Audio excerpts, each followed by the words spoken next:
যে ড্যাপের যে প্রথম প্রস্তাবনা যেটা ছিল, ঢাকা শহরে 8 তলার উপরে বেশি বিল্ডিং হবে না। প্রথম আলোতে খবরটা আসলো 2020 সালে। এটা দেখেই তো আমার মাথাটা গরম হয়ে গেল যে এইটা আবার কে বলতেছে, এটা আবার কোন কথা হলো? তালা তো খুলে ফেলে দিছি বহু আগে, তালা আসলো থেকে? ফারে তো কোনো তালার ব্যাপার নেই, আপনি জায়গা বেশি ছেড়ে দিয়ে উপরে উঠে যান। কম বেশি হবে, কিন্তু আপনি জায়গা ছেড়ে দিয়ে উপরে উঠে যান, সেই সুযোগ তো আপনার বসে আছে।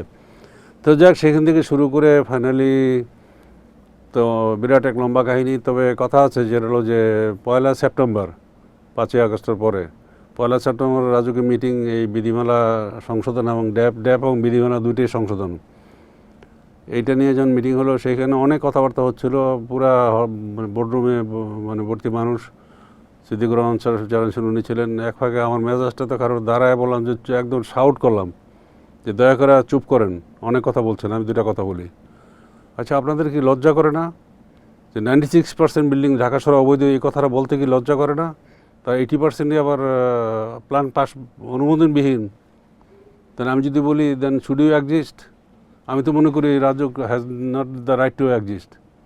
আজকেও বলতেছি কথাটা। রাজু থাকা অবস্থায় পরে আমি ওনারা তাহলে কি করলেন?